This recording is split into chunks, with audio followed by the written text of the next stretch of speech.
साथियों नमस्कार, मैं कमल शुक्ला और आप देखना शुरू कर चुके हैं भूमकाल समाचार।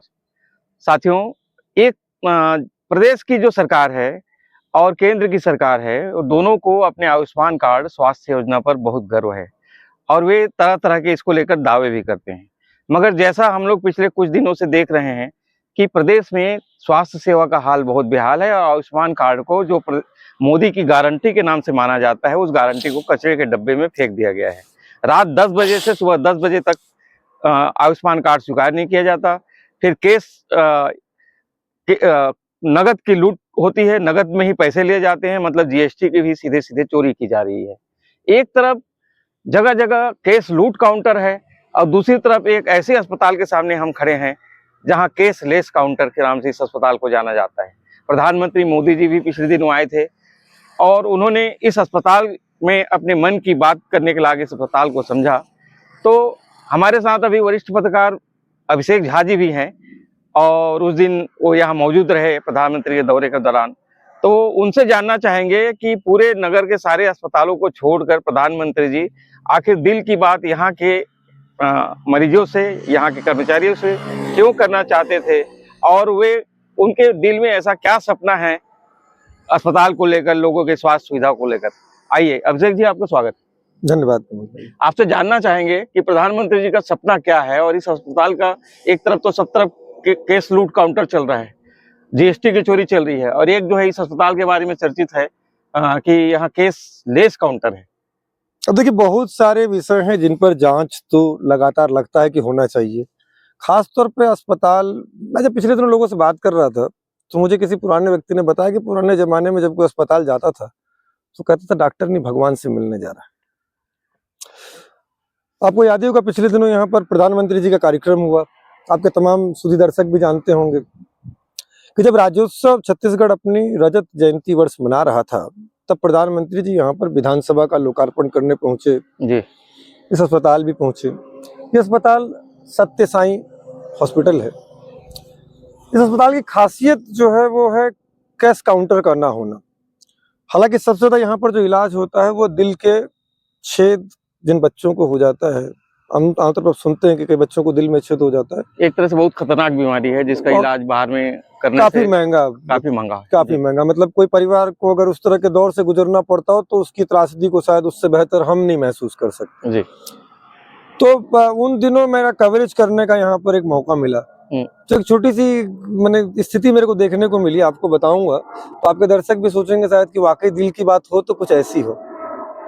एक परिवार से मेरी मुलाकात हुई। इस परिवार में एक 7वीं पढ़ने वाली एक गुड़िया थी और दूसरी तीसरी पढ़ने वाला शायद उसका भाई था और वो परिवार मुख्यमंत्री के ही क्षेत्र का। सबसे खास बात आपको बताऊं, जसपुर से ही आया हुआ था। अच्छा। तो अचानक से उसकी मुलाकात में जब हमारी बातचीत हुई तो उन्होंने बताया कि भाई जब उनको पता चला कि उनके बच्चे के दिल में छेद है तो उनको सबसे ज्यादा आश्चर्य इस बात का हुआ कि ये नहीं कि इस अस्पताल में फ्री में इलाज होता है, उनको चिंता इस बात की कि जिस अस्पताल में फ्री में इलाज होता होगा उसकी गारंटी क्या है। तो मैंने उनसे पूछा कि भाई इतना सारा आप अस्पताल देखते हैं जहां पर पैसा ना हो तो इलाज कराना क्या, घुसना मुश्किल है, वैसे में आपको ये अस्पताल मिल रहा है जहां पर पैसा देना और पैसा देने के बाद भी जो है एक मतलब भरोसेमंद इलाज, भरोसे की तलाश तो हर जगह है। लेकिन वही भरोसा उनको, उनके अंदर का एक डर था कि भाई जिस अस्पताल में पैसा नहीं ले रहे हैं, टाइम लग रहा हो तो ठीक है, लेकिन बिना पैसे के भरोसा कैसा। तो उनसे मैंने पूछा कि भाई ये सब जब आपका इलाज हुआ अब तो भरोसा है? तो उन्होंने कहा हाँ भरोसा। अब तो मैं किसी को भी सलाह दूंगी कि आप यहाँ जाइए, भले 2 महीना 3 महीना 4 महीना का वेटिंग करना पड़े, बट प्रॉपर इलाज और एक बेहतरीन व्यवस्था। और वाकई ट्रस्टों के लिए एक मिसाल है देश में। जब आप धार्मिक ट्रस्ट को देखते हैं, कई मंदिरों को आप दान गाथाओं के रूप में देखते हैं, कई लोगों को ट्रस्ट चलाते देखते हैं, बहुत सारे धर्मार्थ कार्य होते हैं, अलग अलग धर्मों की भी बात करें, हिंदू, मुसलमान, क्रिश्चियन, जैन जी, सिख, तो उनके लिए एक सबक है ये अस्पताल कि भाई उस पैसे से आप शिक्षा, स्वास्थ्य, इन क्षेत्रों में कैसे काम कर सकते हैं, कैसे आप बिना पैसे के लोगों को राहत दे सकते हैं। लेकिन वहां पर जो बात हुई ना दिल की जी, प्रधानमंत्री जी दिल की बात करने आए थे, आपको याद होगा? हाँ। कर रहे थे ना यहाँ पर, कितने लोगों से कर रहे थे? 250 बच्चों से वो दिल की बात कर रहे थे। तो मैंने उनकी माँ से पूछा कि भाई आप बताइए कि आपके दिल में क्या, आपकी बेटी के दिल का छेद का तो इलाज हो गया तो आपके दिल को बड़ा सुकून लगा होगा। तो आपको अगर दिल से कुछ पूछा जाए तो आप क्या कहना चाहेंगे? तो उन्होंने कहा मेरे को कि भाई मैं तो सिर्फ इतना चाहूंगी कि अस्पताल के कैश काउंटर का सवाल तो बाद में आए, सबसे पहले अस्पतालों में, सरकारी अस्पतालों में बेड की व्यवस्था हो जाए, मशीनों की व्यवस्था हो जाए, जांच की व्यवस्था हो जाए, कम से कम सरकार गांव गांव तक तो पहुंचे। नारा वोट बैंक के सहारे वोट में चुनाव में तो दिया जाता है, मगर आज आप बस्तर जाइए, सरगुजा जाइए, मुख्यमंत्री के क्षेत्र चले जाइए, स्वास्थ्य मंत्री श्याम बिहारी जायसवाल के क्षेत्र चले जाइए, उनके लिए तो आजकल बहुत सारे सवाल हैं, निश्चित बहुत सारे सवालों में खुद घिरे पड़े हैं कि उनके लोग बातचीत के तौर तरीके से लेकर के उनकी पूरी महकमे पर सवाल उठ रहा है। निश्चित अभी तो पूरा।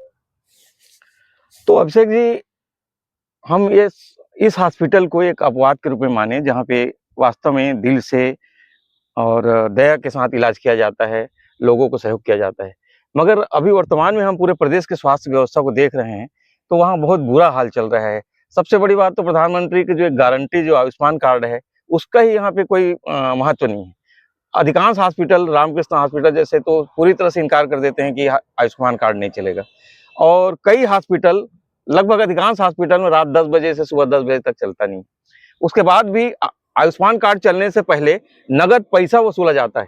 केस मतलब ऑनलाइन पैसा नहीं लिया जाता, जो मोदी का नारा है ऑनलाइन पैसे के लेके भी वो अभियान चलाए हुए हैं। वहाँ नगद केस लेने के पीछे निश्चित रूप से जीएसटी चोरी, इस तरह के मुद्दे हैं। तो इन मुद्दों को लेके आप क्या कहना चाहेंगे? देखिए, मेरा तो साफ तौर पर कहना है कि अभी तो स्वास्थ्य मंत्री जी बड़ी चर्चाओं में रहते हैं, लगातार मीडिया से कम्युनिकेशन के मामले। मुझे लगता है कि स्वास्थ्य मंत्री जी और उप मुख्यमंत्री जी के अलावा, मुख्यमंत्री तो बहुत कम बात करते हैं, लेकिन स्वास्थ्य मंत्री और उप मुख्यमंत्री मुझे सबसे ज्यादा स्क्रीन पर नजर आते हैं, खासतौर पर जो वर्तमान मीडिया है जी। और वो खुद आते हैं। आपको चिरमिरी क्षेत्र देखें आप, जनजातियों का इलाका, पुराना कॉलरी का इलाका, खड़गवां बेल्ट वेल्ट, जब आप जाएंगे तो खुद देखेंगे कि आदिवासियों की स्थिति वास्तविकता में उन क्षेत्रों में दिखती है कि वास्तविकता में प्राथमिक स्वास्थ्य केंद्रों का क्या हाल है, सामुदायिक स्वास्थ्य केंद्रों का क्या हाल है। तो अब जब प्राइवेट हॉस्पिटल्स पर आते हैं तो किसी भी गांव वाली की सबसे बड़ी जरूरत आज की डेट में, हाँ निश्चित तौर पर, वो जो आयुष्मान कार्ड है 5 लाख का भरोसा तो देती है।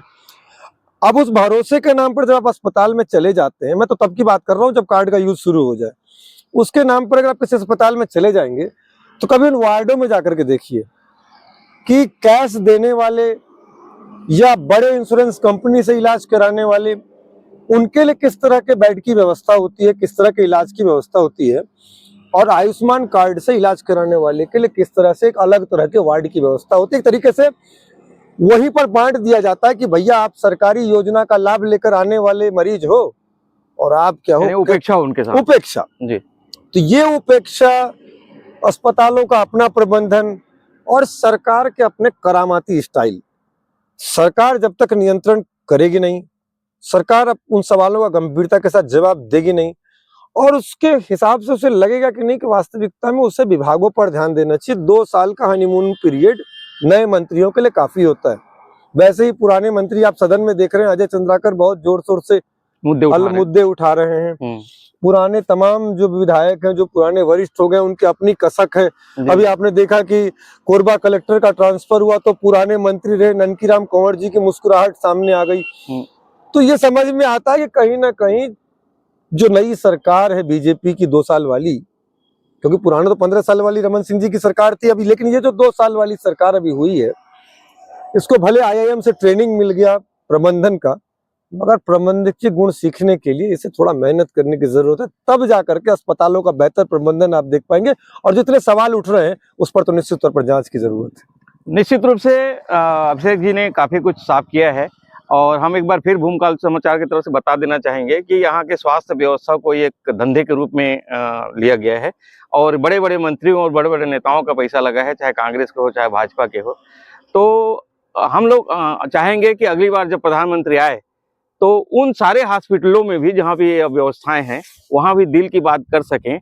इसके लिए हमारी प्रदेश सरकार को, हमारे मुख्यमंत्री को, हमारे स्वास्थ्य मंत्री को निश्चित रूप से ऐसे हॉस्पिटलों के व्यवस्थाओं के साथ दिमाग से बात करना चाहिए, ताकि प्रधानमंत्री वापस आके इनसे दिल की बात कर सकें।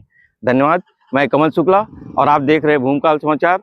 भूमकाल को सब्सक्राइब कीजिए और इस तरह के समाचार लगातार देखते रहिए।